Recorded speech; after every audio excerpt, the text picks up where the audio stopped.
Hello friends, this is Sagar Patel. Once again, welcome all of you at my channel Gyan Vigyan. Uh, how are you? I hope you will be fine. Today, I'm here with new English poetry, the Laburnum Top. It is class 11 poetry and it is written by James Ted Hughes. First of all, I want to describe something about the poet.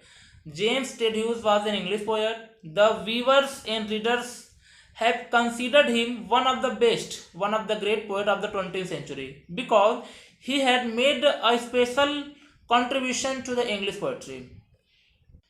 In his poetry, especially describe about wild animal and birds, plants, trees. His poetry shows that he gets a lots of inspiration from wild animal, birds, trees, and plants.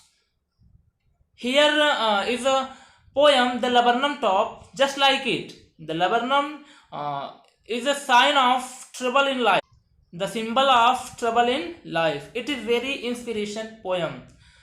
जैसा कि उनका क्या मानना था, उनकी जो अवधारणा थी कि अगर अगर हम प्राकृतिक चीज़ों से, पेड़ पौधों से, पक्षियों से, जानवरों से अगर बात करें, मिले, उस फीलिंग से मिले, उस इमोशन से मिले, तो वो भी हमारे मित्र बन जाएंगे. मतलब कि जिस तरह से हमारे अंदर फीलिंग्स होती है, हमारे अंदर इमोशंस होते हैं, उनके अंदर भी होती है. इसी तरह से हमारा आज का जो टॉपिक है, हमारा जो चैप्टर है लेबरनम टॉप, इसमें लेबरनम के बारे में बताया है, उसके सिचुएशन को उन्होंने बताया है. ठीक, कि जैसे हम लेबरनम जो टॉप है, जो पौधा है, उसको हिंदी में अमलतास का पेड़ कहते हैं. वो आकार में छोटा होता है, इतना भी छोटा नहीं, बाकी पेड़ों की तुलना में ज़रा सा छोटा होता है. उसकी पत्तियां पीली होती हैं और उसके बीज जहरीले होते हैं. अब उसकी तुलना हम लोग थोड़ा सा रिलेट करते हैं मनुष्य के लाइफ से, अपनी लाइफ से. हमारे घर में, फैमिली में माता पिता, भाई बहन, दीदी, बहुत लोग होते हैं, बड़े पापा, बड़ी, मतलब अगर ज्वाइंट फैमिली है तो बड़ा, या फिर कम से कम 4-5 लोग का परिवार तो होता ही है. कितना अच्छा लगता है जब सब लोग साथ में रहते हैं. अब कभी ऐसा समय आ जाए कि आप अकेले पड़ जाओ, कितना मिस करोगे, काश मैं मम्मी के साथ, पापा के साथ, भाई के साथ, बहन के साथ रहता, कितना अच्छा लगता. अब बिल्कुल वही कंडीशन लेबरनम टॉप की है. बेचारा अकेले पड़ा हुआ है, ना उसके अगल बगल कुछ पेड़ पा हैं, ना पौधे हैं, ना कोई जानवर आता है उसके पास, ना पक्षी उसके उस पेड़ पे खेलने कूदने आते हैं. बिल्कुल अकेला पड़ा हुआ, शांत पड़ा हुआ है, दुख में है इस बात का कि मैं बिल्कुल अकेला पड़ा हुआ. जैसे इंसान अकेला रहता है, लोग ज़िंदगी भर इतना कमाते हैं किसके लिए? फैमिली के लिए. अगर फैमिली ना रहे तो कितना अच्छा नहीं लगेगा ना, कितना ख़राब लगता है, बिल्कुल बेकार लगता है कि मैं अकेला हूँ, क्या मतलब इतनी चीज़ों का. उसी तरह से वही फीलिंग, वही इमोशन किसके अंदर है? उस पेड़ के अंदर भी है. तो बड़ी अच्छी कहानी है, बहुत इंस्पायर करेगी हमें. हम लोग पढ़ते हैं, ठीक है. तो देर ना करते हम लोग स्टार्ट करते हैं. Let's see. ओके, शुरू करा जाए. पूरा पोयम दिख रहा है. फर्स्ट स्टेंजा है, the laburnum top is silent, quite still in the afternoon, yellow September sunlight, a few leaves yellowing, all it's seeds fallen. जो अमलतास का पेड़ है वो बिल्कुल शांत है, बिल्कुल स्टिल है, कोई एक्टिविटी नहीं है. There is no activity, there is no moment in that. उसके अंदर किसी भी तरह का हलचल नहीं है. सितंबर का महीना है, दोपहर का समय है और सनलाइट जो है वो लगातार पेड़ पे आ रही है. और इस वजह से जो पीला पौधा है, जो पीले रंग की पत्तियां हैं वो और पीली दिख रही हैं. उसके सारे बीज जो हैं वो पेड़ से गिर चुके हैं. सेकेंड स्टैंजा है, till the goldfinch comes with a twitching chirrup. तभी क्या होता है, उस पर गोल्डफिंच एक पक्षी होता है, वो आती है. गोल्डफिंच जो ऐसी पक्षी है जिसके पंख पीले होते हैं, ठीक है. वो आती है ट्विचिंग, अपने पंखों को ट्विचिंग करते हुए, मतलब फहराते हुए, फड़फड़ाते हुए. चीरअप, चीरअप मतलब चहचहाते हुए, यानी अपने आवाज में गाना गाते हुए. सडनलेस, अचानक से. स्टार्टलमेंट, इट ब्रांच इन, उसके अंदर क्या आ जाता है? स्टार्टलमेंट, मतलब कि हलचल आ जाता है. क्यों आ जाता है भाई? क्योंकि उसकी ब्रांच पे आके, उसकी शाखाओं पे आके जो गोल्डफिंच है वो बैठ जाता है. यानी कि जो पौधा अभी तक शांत था, उस पक्षी के आते ही उसकी शाखाओं पे जब बैठा तो अचानक से इसके अंदर क्या आ गया? एक प्रकार की हलचल आ गई, एक प्रकार की मोमेंट आ गई, एक प्रकार की उसके अंदर एक्टिविटी होने लगी. ठीक है, आगे है, then sleek as a lizard. उसके बाद क्या होता है कि जैसे लिजार्ड, छिपकली को आपने देखा होगा कि जैसे छिपकली अपने शिकार को पकड़ने के लिए बड़े सावधानी पूर्वक उसके ऊपर नजर गड़ा के देखती है या फिर देखता है और जाके उस पर अटैक करके पाल लेता है. तो उसी प्रकार से यहाँ पे कर रहा है, then sleek as a lizard and alert and abrupt she enters the thickness and machine startup. यानी कि जो पक्षी गोल्डफिंच है वो बड़े ही सावधानी से शांति पूर्वक उस पेड़ की थिकनेस में, थिकनेस का मतलब मोटाई होता है लेकिन यहाँ पे घनापन होगा, यानी उसकी पत्तियां इतनी घनी होती है ना, कह रहे कि बड़े सावधानी से उस पेड़ के घनापन में यानी पत्तियों के बीच में इंटर करती है इन द मशीन स्टार्टअप्स, और जो एक प्रकार की मशीन है वो स्टार्ट हो जाती है।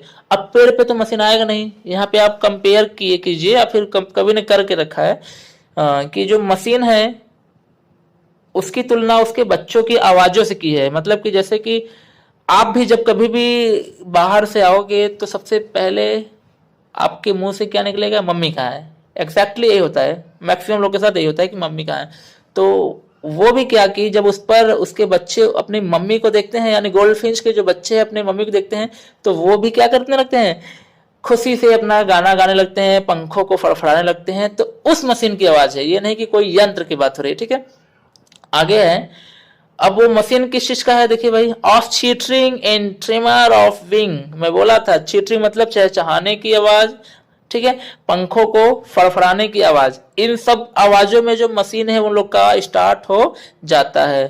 ठीक है, द होल ट्री ट्रिम्बल, जो पूरा पेड़ है वो ट्रिम्बल करने लगता है, मतलब कंपन करने लगता है, कांपने लगता है, एंट्रल्स, और रोमांच से भर जाता है। कहने का मतलब जब आपका मूड अच्छा ना हो तो आप क्या करते हो, गाना सुनते हो रात में, कभी रात में 12 बजे 1 बजे, तो आपका मूड जो है फ्रेश हो जाता है और आपके अंदर थोड़ा सा क्या होता है, रोमांच आ जाता है। ठीक है, आप रोमांच से भर जाते हो।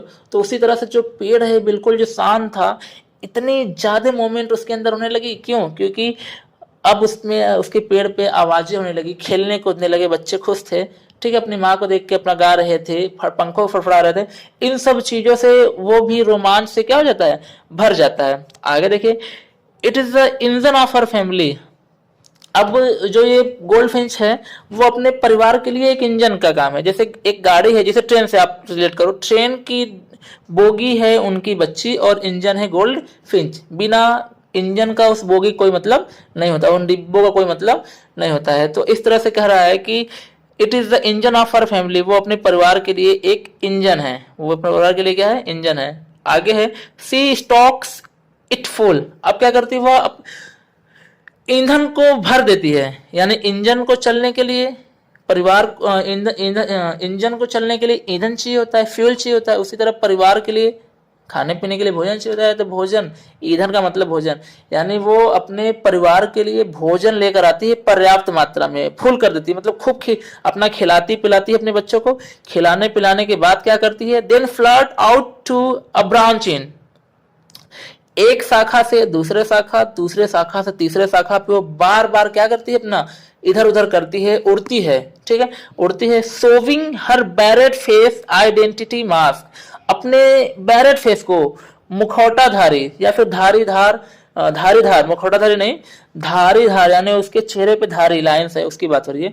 धारीधार चेहरे को आइडेंटिटी के रूप में, एक पहचान के रूप में बार बार अपने बच्चों को घूम घूम के अपना चेहरा दिखाती है। क्यों दिखाती है भाई, कि मेरे ना रहने पे कोई और पक्षी आए या कोई और जानवर आए तो तुम लोग को क्या रहना पड़ेगा, सावधान रहना पड़ेगा। क्यों सावधान रहना पड़ेगा, क्योंकि हर पक्षी आपकी माँ नहीं बन सकती है। ठीक है, इसलिए वो बार बार एक शाखा से दूसरे शाखा, दूसरे शाखा से तीसरे शाखा उड़ उड़ के अपना चेहरा अपने बच्चों की तरफ घुमा घुमा के दिखाती है कि मुझे पहचानो, जब मैं आऊं तभी तुम लोग अपना खुशियां मनाना, हंसना, खेलना कूदना, नहीं तो अपना सावधान रहना। ठीक है, लास्ट में देखिए, then with airy delicate whistle chirrup whispering she launches away toward the infinite